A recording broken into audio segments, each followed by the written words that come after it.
네, 안녕하세요. 7월 1일 벌써 이제 7월이 됐네요. 커피에다가 우유를 넣었더니만은 커피가 이게 뜨거운 것도 아니고 차가운 것도 아니게 돼가지고 맛이 반감됐습니다. 네, 앞으로는 아예 차갑게 먹든지 하는 게 나을 것 같아요. 그리고 제 책상을 보여드렸는데요. 네, 너무 지저분하죠. 이걸 정리한다고 한 건데 사실은 정리 안 한 거예요. 정리 안 한 거라서 이거 영상을 찍고 나서 정리를 좀 하도록 하겠습니다. 연블리님의 책을 읽고 한국 주식을 사야 할 때라고 정리를 해서 또 이렇게 책상 옆에 프린트까지 해놨는데 너무 이론적인 수준이고 제가 과감하게 해야 되는 그런 결단을 내릴 수 있는 수준은 아니다 보니까 별 도움이 안 되고 있습니다. 뭘 사야 돈을 벌 텐데 잃을까봐 무서워서 아무것도 못 사고 있어요. 삼성전자 10주 샀고요. 포스코 2주 샀고요. 뭐 이런 상태입니다. 제가 자기소개를 초반 영상에서는 꾸준히 했지만 최근 영상에서는 한동안 안 했기 때문에 다시 한번 할 때가 되지 않았나 생각이 들었습니다. 저는 이제 1982년생, 올해로 이제 40살이고요. 생일이 아직 안 지났기 때문에, 만으로 하면 38이 되겠네요. 그게 중요한 게 아니죠. 40이란 게 중요한 거죠. 정확하게 세보진 않았지만, 강남에서 제가 2살 때부터 살았다고 어머니께서 말씀하셨으니까, 한 30년 정도, 30년 이상 산 것 같아요. 왜 40년이 아니고 30년이냐면 제가 생각해 보니까 군대도 갔다 왔죠. 그러면 군대 갔다 온 동안 강남에 안 살았지. 미국에 교환학생 1년 갔다 왔지. 그리고 대기업 입사해서 부산에서 3년 근무했지. 또 초창기가 아니고 태어나서 얼마 안 됐을 때 어머니가 아버지 회사 발령이 나가지고 창원에 가서 살았지. 제가 리라 유치원을 다녔다고 하더라고요. 리라 유치원. 리라 국민학교인가가 엄청 좋은 데고 리라 유치원은 그렇게 좋은 데는 아니래요. 하여튼 이렇게 생각을 해보니까 그 밖에 또 제가 군대 갔을 때 제 동생이 이제 민족사관 고등학교를 나와서 저보다 공부를 훨씬 잘했죠. 카이스트를 갔기 때문에 동생한테 밥을 좀 해주고 싶으시다 하셔서 대전 유성구에 가서 사셨어요. 저 이제 군대에 있었고 제대해서 제가 유성구에 내려가서 한 6개월 정도 있었는데 그때 또 어쨌든 이런 식으로 치면은 제가 꼼꼼히 따져보는 거 하려면은 엑셀이나 이렇게 제대로 꼼꼼히 따져봐야 되는데 중요하지 않다라고 생각이 되면 별로 그렇게 잘 안 해요. 그러니까 사실은 되게 게으른 성격인 거죠. 그래서 한 30년 정도 살지 않았나 이렇게 말을 하는 게 맞는 것 같고요. 그래서 어쨌든 운 좋게 부모님께서 이쪽에 사시는 바람에 강남구 대치동에서 제 초등학교, 중학교, 그리고 고등학교, 그리고 대학교까지, 대학교는 강남에 있는 대학교가 아니고 저기 서울에 있는, 그렇게, 이름을 밝힐 만큼, 모르겠어요. 이것도 나쁜 대학이라고 할 수도 없잖아. 거기 나오신 분도 계실 텐데, 그죠? 어쨌든 사람들이 명문대학이다라고 하진 절대 않기 때문에 그런 곳을 나왔고요. 군대는 공군을 갔습니다. 공군을. 30개월 공군을 가서 노무현 대통령님 때라서 이중가를 저한테 이제 줄여줬어요. 저만 줄여준 게 아니고 그때 제가 입대하자마자부터 줄인다 이런 말이 나와가지고 제가 제대할 때쯤 2주를 줄여줬어요. 그래서 29개월 2주를 하고 29개월 1주를 했나 2주를 했나 하여튼 기억이 잘 안 납니다만 하여튼 미미하게 줄여들여서 군대를 갔다 왔고요.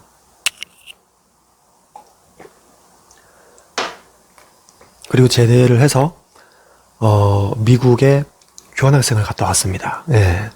제가 보니까 정신을 차리고 공부했던 건 군대에서부터 공부했던 것 같아요. 학교가 좀 명문대학이 아니다 보니까 좋은 데를 가고 싶어서 편입 공부를 했어요. 군대에서 편입 공부했는데 그게 가능했던 이유는 제가 게으르긴 게으르지만 고집은 세요. 그래서 마음 먹은 건 하는데 이제까지는 한 번도 공부를 열심히 해야겠다라고 마음 먹었던 적이 없었는데 군대에 가서 막 이렇게 괴롭힘을 당하고 그래서 그런지 모르겠지만 이 세상 살이가 장난이 아니구나. 내가 이게 어설프게 살았다간 진짜 탈탈 털리겠다. 진짜 남들한테 뼈골까지 뽑아먹히고 버림당하겠다. 이런 두려움이 확 들었던 것 같아요. 군대에 가서. 그래서 그때 이제 공부를 진짜 열심히 했어요. 예, 일과 시간이 5시인가 6시에 끝나잖아요, 군대가. 그 끝나고 나면은 이게 공군은 병장이 길어요. 병장이 10개월인가 11개월이기 때문에 그 상병 때 공부할 수는 없잖아요.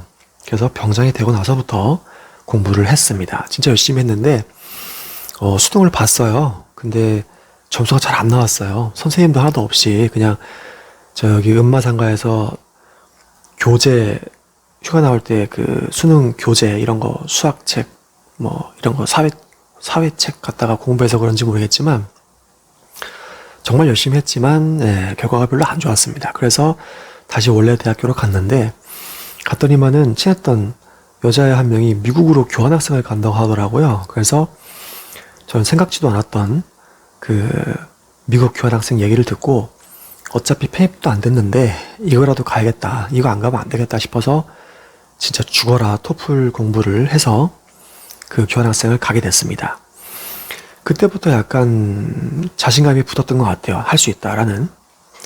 군대에서도 자신감이 좀 붙었어요. 군대에서도 제가 원래 나서고 이런 걸 별로 안 좋아하는 성격이라고 생각을 했었는데 대학교 1학년 때 들어가서 친구들하고 놀고 어울리다 보니까 제가 그래도 남들 앞에 서는 거를 그렇게까지 부끄러워하진 않고 이제 남들 앞에서 뭔가 얘기하는 거, 발표 같은 거 하는 거를 다른 사람보다는 조금은 더 잘하는구나 라는 거를 알게 됐는데 그래서 자신감이 조금 붙었어요. 그거를 군대 가서 좀 제대로 써먹었던 것 같아요. 그 훈련병 할 때 소대장을 뽑는데 거기에 지원해서 이제 소대장이 되고 훈련소 생활 잘 마치고 뭐 자대 배치 받고 이렇게 하면서 군대가 의외로 시험을 많이 봐요. 저는 그 방공포에서 중거리 유도무기 발사라는 걸 했는데 그 미사일 쏘는 거예요. 미사일 쏘는 건데 군대는 어떤 보직이든 쉬운 게 없어요. 게다가 저는 사이트라고 산속에 있는 방공포에서 했기 때문에 사람이 딱 99명인가? 100명이었어요. 간부 분들까지 해서 중령 뭐 어쨌든 사람이 없으니까 제가 취사병도 같이 겸했고요.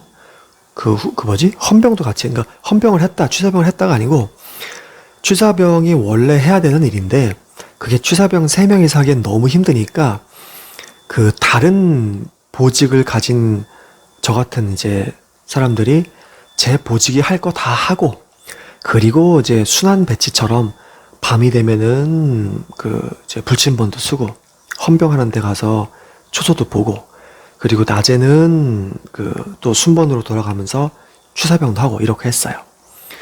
그 군대에서 어쨌든 자신감이 많이 향상이 됐고 인정도 받고 선후배 관계도 좋고 말 잘 듣고 일 빠릿빠릿하게 하고 뭐 이렇게 하니까 자기 자랑처럼 돼버렸네요. 어쨌든 그러니까 제가 되게 초중고 때 싸움도 못하고 공부도 별로 잘하지 못해가지고 또 동생에 비해서 동생은 올림피아드 계속 막 수상하고 민족사관 고등학교를 가고 민족사관 고등학교에서 원래 고등학교 3년이잖아요. 2년 만에 졸업을 했어요. 2년 만에 졸업을 하고 원래 막 동생 친구들은 다 막 옥스포드, 뭐 예일, 막 이런 데를 가는데 아이비리그를 가는데 어머니랑 아버지께서 어쩐지 그래도 한국에서 어머니 아버지 곁에 있는 게 좋지 않나. 멀리 떨어지는 거 좀 불안하다. 어린 나이에 해서 이제 뭐 포항공대를 가냐, 뭐 서울대를 가냐, 여기 뭐 카이스트를 가냐 했는데 동생은 카이스트를 가겠다 해서 카이스트를 간 거예요. 이 얘기 왜 했지? 그렇지. 그러니까 이제 저는 어쨌든 동생에 비해서는 그런 상황이고 싸움도 못하고 하다 보니까 자신감이 되게 없었는데 대학교에 들어가서 이런 나도 사람들이 조금 이렇게 잘한다고 해주는구나, 칭찬을 해주네, 이런 것 때문에 자신감이 조금 붙었고 군대에 가서 일을 하면서 인정을 받아서 자신감이 좀 더 생겼다 이런 겁니다. 그래서 원래 영어 같은 거를 제가 별로 안 좋아했어요. 영어 되게 싫어했어요. 저는 국어는 잘했는데 수학, 물리, 영어를 되게 별로 안 좋아했단 말이죠. 근데 그런 자신감이 붙은 덕분에 영어를 가까스로 공부할 마음이 생겨서 미국 교환학생에 합격을 해서 미국 교환학생을 갔다 왔고, 그게 미국에서 1년을 살면서 학생으로 한 건데, 그거를 한국 학교 1년으로 쳐줘요. 그래서 대학교 4년 중에 1년을 미국에서 공부한 거죠. 그래서 이제 한 학기밖에 안 남았어요. 그래서 그 학기 열심히 하면서 대기업에 합격을 했죠. 대기업 합격할 때도 그때가 제가 보기엔 제가 자신감이 거의 아마 인생의 최대치였던 때가 아닌가 싶었어요. 하는 일마다 다 잘 됐고, 뭐랄까, 정말 그 왜 인생의 사이클이 있다고 하면은 정말, 그때가 참 좋았어 했던 그 시기. 이 미국에 갔을 때 참 좋았고, 그때 그 좋은 기운을 바탕으로 해서 한국에 와서도 일을 계속 잘 풀리게 했던 것 같아요. 뭐 이력서를 넣었는데 꽤 많은 곳에서 합격을 했고, 이력서를 진짜 특이하게 썼거든요. 예, 정통식으로 썼더니만 다 3M, 삼성물산 다 떨어지길래, 크라운 또 어디 떨어졌어? 되게 많이 떨어졌어요. 그러길래 에라이 모르겠다 하면서 이력서를 정말 파격적으로 썼어요. 파격적으로. 제가 그 군대 갔다 와서 홍대 클럽에서 일하고 그랬거든요. 이력서에 막 그런 거 집어 넣어가지고 좀 파격적으로 썼더니만은 마케팅 영업 직군에서 대거 합격을 했습니다. 그래서 이력서 받기 전이었나? 그리고 이력서 쓰기 전에도 그 학교를 돌면서 그 취업 설명회 하잖아요. 우리 학교는 안 와요. 좋은 학교만 가요. 서울대, 연대, 고대 이런 데 가는데 날짜 맞춰가지고 거기 가가지고 그 취업 설명회를 듣는데 취업 설명회 들을 때도 뭔가 저는 난 될 거야 이런 막 자신감이 많아가지고 설명회 하면 맨 앞에 앉아서 들었어요. 그 자리 중에 맨 앞에 맨 한가운데. 질문하라 그러면 질문 계속하고, 뭐 남아서 물어볼 사람 있으면 물어보세요 하면 남아가지고 질문 계속하고, 하여튼 튀는 행동을 되게 많이 했어요. 근데 그게 도움이 됐던 게, 그 중에 제가 최종 입사한 데가 있었는데 거기가 좀 느려요. 늦게 취업 설명회를 시작하고 이런 데였는데, 결국 이제 합격자 발표는 제일 빨리 했지만, 거기 취업 설명회 하는데 이제 상무님이 나와서 막 설명하는 거야. 근데 상무님이 좀 웃기더라고요. 좀 어른들 중에 좀 재밌게 다가가려고 하는 그런 어른들 있잖아요. 딱 그 느낌인 거예요. 그래서 제가 거의 장단을 맞췄어요. 맨 앞에 앉아가지고, 아이고 정말, 아이고라는 말을 안 했지. 하여튼 간에 좀 장단을 맞춰드렸어요. 정말 감사히 잘 들었다. 큰 도움 됐다. 다른 회사 취업 설명회랑은 많이 달랐던 것 같다. 이 회사에 대한 호감도가 매우 높습니다. 이렇게 제가 그렇게 좀 했습니다. 그러고 나서 끝나고 나서 질문할 때도 앞에 나가서 질문도 하고 악수도 하고 했던 것 같은데, 놀랍게도 이분이 그 최종 면접에 나오셨더라고요. 제가 물론 저를 기억 못 하시는 것 같긴 했었어요. 기억한다고 하셨었나? 하여튼 간에 그러다 보니까 그분이 저를 기억한다 안 한다 뭐 그런 얘기를 거기서, 경쟁 PT하고 경쟁 면접하니까 제 옆에 7명이 앉아있는데 저를 찍어서 야 너 기억난다 할 수는 없잖아요. 근데 전 혼자서 내가 저 사람 앞에서 그때 악수하고 했으니까 날 기억하겠지? 그럼 내가 유리하네. 난 되겠네. 뭐 이렇게 혼자서 그냥 자신감이 더 업돼가지고 더 자연스럽고 더 말이 잘 나왔던 것 같아요. 그래서 결국 그 회사에 이제 합격을 했죠. 거기 말고도 대한항공도 합격을 하고, 한화 갤러리아도 합격을 하고, 진에어도 합격을 하고, 그리고 P&G, 프록터앤갬블 있죠. 거기도 합격을 하고, 하여튼 합격을 여러 번 했었는데, 제가 최종적으로 간 회사가 제일 늦게 이 취업 전형을 시작했음에도 제일 빨리 합격자 발표를 해가지고, 거기를 갔어요. 뭐 그랬던 얘기고. 그리고 이제 이 회사에 취업하기 전에 주한미국 상공회의소라고 코엑스에 되게 고층에, 어쨌든 뭐 한국에 있는 미국 상공회의소, 한국에 있는 미국 회사들의 업무를 원활하도록 한국 정부와 한국 상공회와 이렇게 하여튼 조율해주는 그런 조직이 있더라고요. 그것도 미국에서 왔을 때 영어를 어떻게든 써먹어야겠다 싶어가지고 거기 인턴을 넣었는데, 합격을 시켜주더라고요. 그래서 거기서 이제 무급이죠. 무급으로 인턴을 3달인가 2달인가 했었습니다. 했었고, 그리고 이제 대기업 들어가서 10년 정도 일을 했어요. 저는 영업직으로 들어갔는데 윗분들이 좋게 보셔가지고 그 마케팅도 하게 해주고 관리도 하게 해주고, 그리고 사람 뽑는 거 채용도 하게 해주시고, 그리고 뭐 월급 주는 거, 뭐 진급 심사하는 거부터 시작해서 하여튼 그 대기업의 웬만한 업무는 다 경험을 하게 해줬습니다. 근데 부작용이라면 부작용이란 게, 물론 제가 모든 업무를 다 할 수는 없어요. 10년 만에 모든 업무를 다 할 수는 없어요. 왜냐면 너무 업무가 세분화되어 있기 때문에 저도 공장, 생산, 금형, 뭐 채권, 금융 이런 업무까지 하지는 못했어요. 근데 그냥 대략 맛은 봤다. 수박 겉핥기로 대부분의 부서의 맛은 봤다. 할 수 있을 정도가 됐는데, 그러다 보니까 아니 여기가 업계 1위 대기업인데, 그리고 제가 운이 좋아서 이런저런 부서를 많이 돌아다녀 봤는데 이게 재미가 없는 거예요. 회사가 이런 거 저런 거 다 해봤는데 재미가 없으니 이 나중에 되면은 좋은 상무님이나 좋은 인사 발령자들은 저한테 물어봐요. 야, 너 이제 3년 됐으니까 딴 데 갈 때가 됐는데 어디 가고 싶은 데 있냐? 고생했으니까 내가 보내줄게 했는데 가고 싶은 데가 없는 거예요. 가고 싶은 데가. 이것도 해보고 저것도 해봤는데 재미가 없으니까 딴 데 간들 뭐 재미가 있겠어? 이런 생각이 들어가지고, 예, 그래서 이제 그것도 퇴사하는데 한몫을 했는데, 그래서 회사 들어갔을 때 3년쯤 됐을 때 어머니께서 중매처럼 좀 누굴 만나봐라 해서 만난 아가씨와 이제 결혼을 했고요. 결혼을 하지 않으면 지방에서 서울로 발령을 안 내줘요, 이 회사가. 근데 결혼을 했기 때문에 서울로 발령을 내줬고, 서울에서 이제 결혼 생활 잘 하면서 회사 이제 진급 누락 한번 하고, 예, 막 고군분투하면서 살다가 딱 10년 됐을 때 회사를 퇴사했습니다.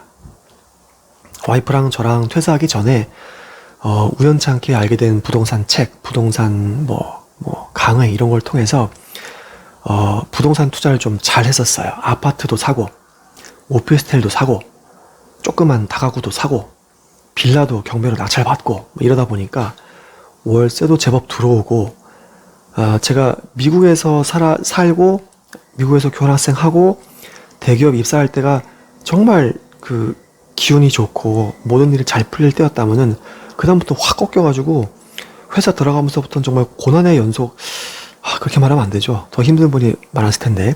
하여튼 저한테는 재미가 너무 없는 10년이었어요. 정말 재미가 없어도 재미가 없고 하다가 이제 한 대기업 그만두기 한 2, 3년 전부터 조금 부동산 투자가 잘 되고 하면서 월세가 들어오면서 제가 또 이렇게 자신감이 막 하늘을 찌르는 그런 시기가 왔던 것 같아요.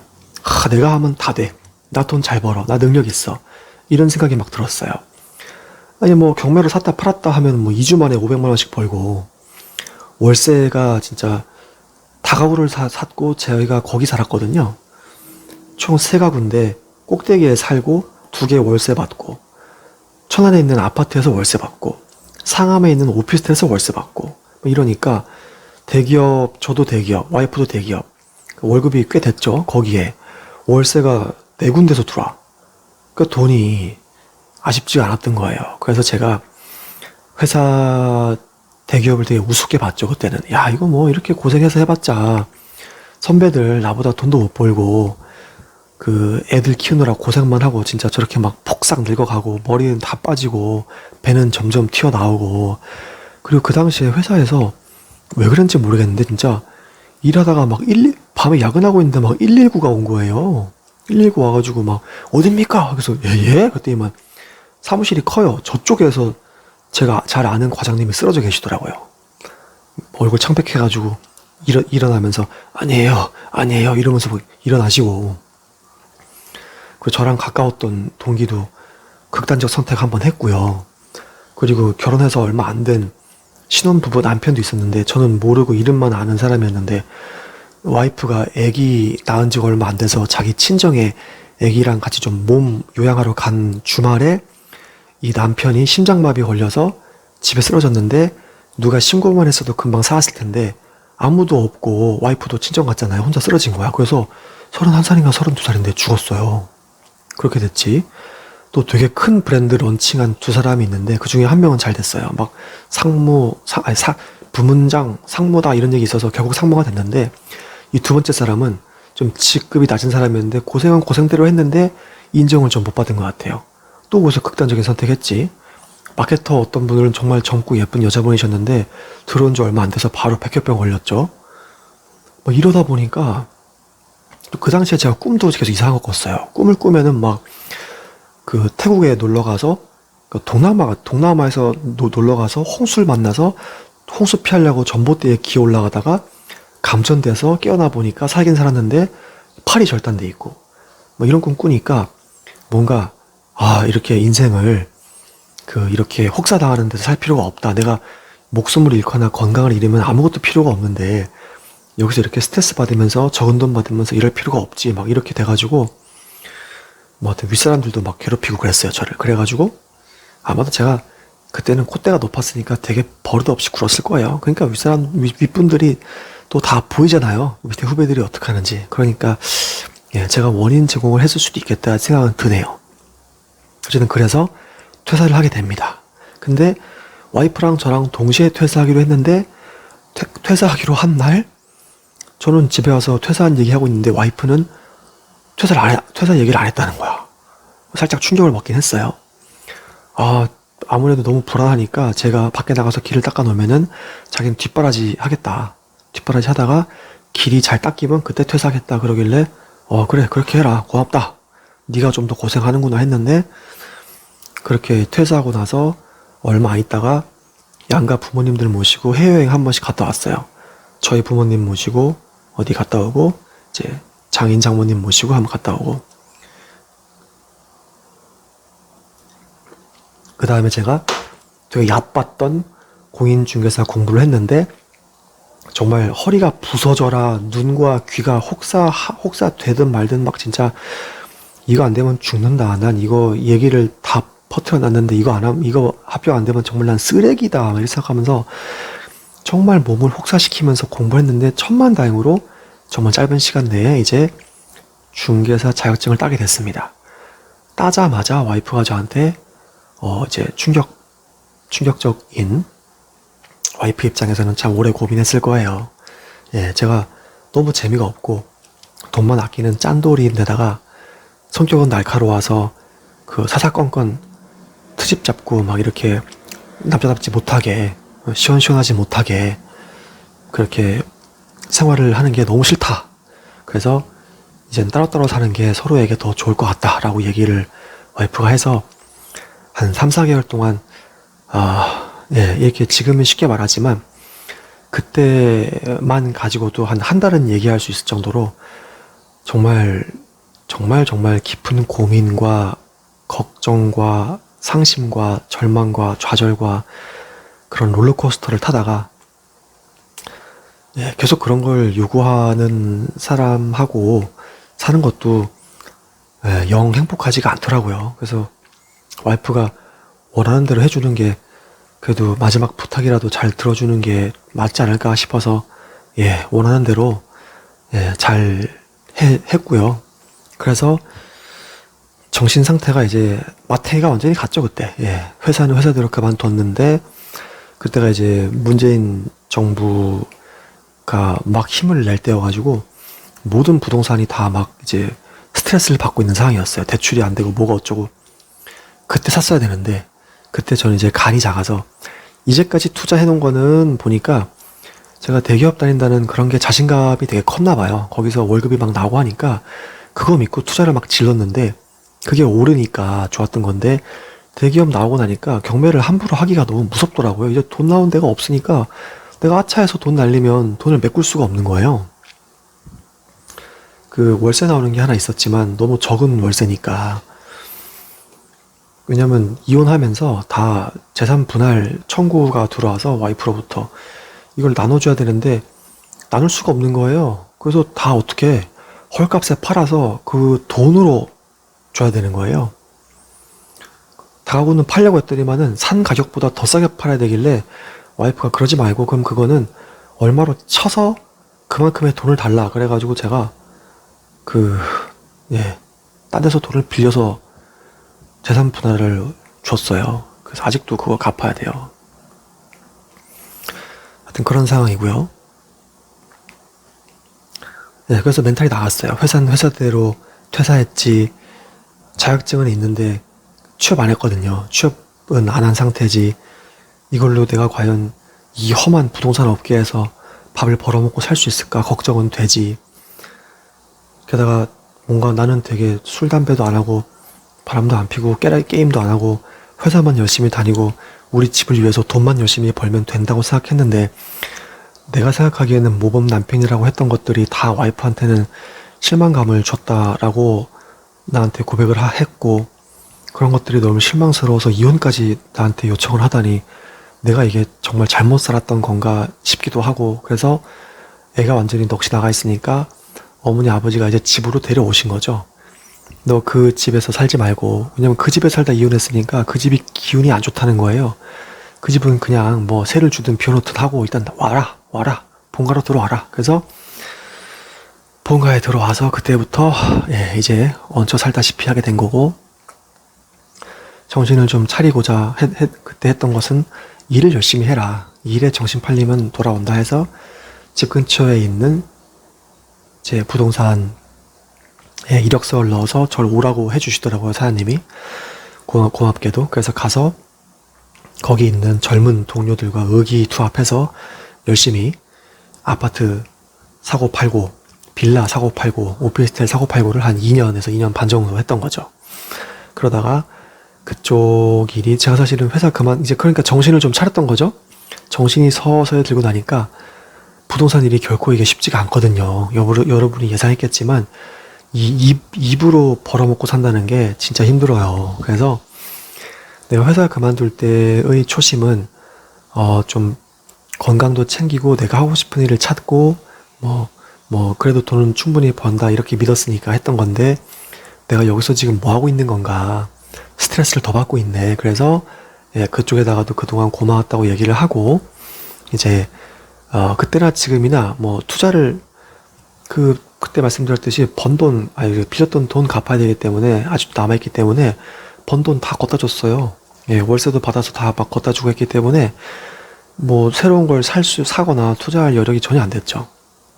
지금도 같은 상황인데 그냥 그 건물에서 나오는 작은 월세로 생활비 정도는 되니까 그거 하나 믿고 이렇게 스트레스를 받아서 돈 번 만큼 어디에 쓰느니 아니면은 스트레스 받아서 그걸로 몸이 아파서 병원비로 쓰게 되느니 아예 적게 벌고 적게 쓰면 되지 않겠냐라는 마인드로 지금 이제 은퇴를 저 혼자 조용히 선언한 거예요. 부모님은 몰라요. 부모님은 제가 그냥 잠시 휴식기를 가지고 곧 다시 일하러 가는 줄 알고 있어요.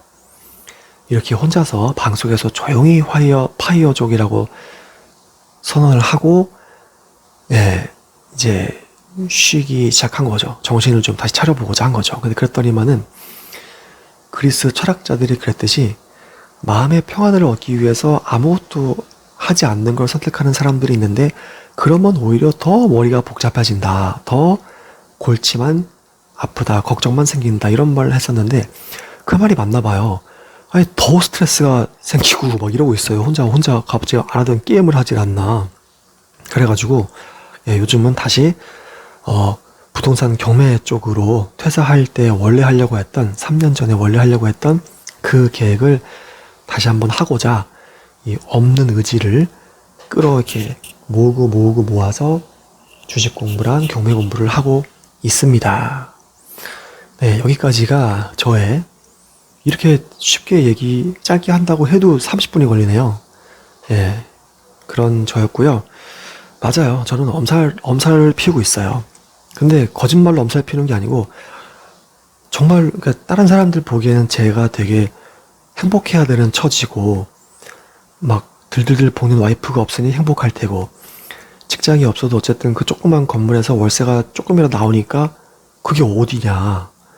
그리고 빚이 있지만 뭐 그걸 갚으라고 독촉을 받는 상황도 아니니까 그것도 천만다행이고 뭐 제가 생각해도 제 상황이 결코 나쁘지 않아요. 결코 나쁘지 않고 오히려 좋으면 좋고, 또 부모님 댁에서 이렇게 친해질 수 있는 것도 엄청난 행운이잖아요. 저도 알아요.